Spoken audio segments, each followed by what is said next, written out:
Nabulabog ang mga residente sa barangay 76-A Davao City. Dihang kalit nga niabot ang unom ka mga wala mailhing bangka nga dunay onboard nga mga dayo duol sa baybayon.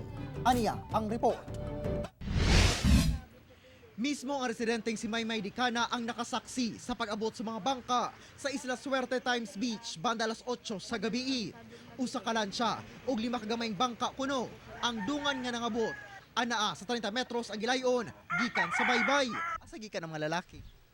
Diri ara pud dapita sir. Diri aba niya. Ngitanan siya sa dagat, pagtanan niya sa dagat, wala na siya nga nibalik diri sa moa. Diretso na noon siya. Asa siya nadto?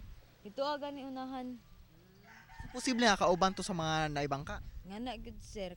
Kini na kuno ay kaduhang higayon nga dunay mga nidunggo nga bangka sa lugar nga dili man unta kini docking area. Dihang pag-abot sa mga otoridad, gilayon kunong ni atras pasibat ang mga bangka. Pagka kuan nila nga murag daghan daghanang nakabantay siguro, mutong nagpalong na. Pero nag-urong lang gihapon sila. Urong lang gihapon. Dihang gisubay ang kadagatan, wala na ikita ang maong mga bangka.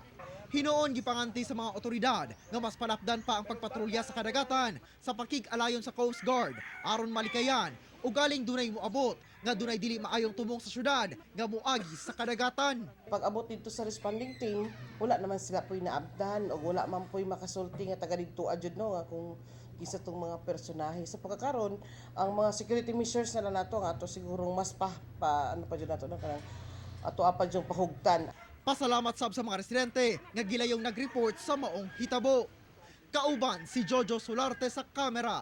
Ako si Argil Relator para sa One Mindanao.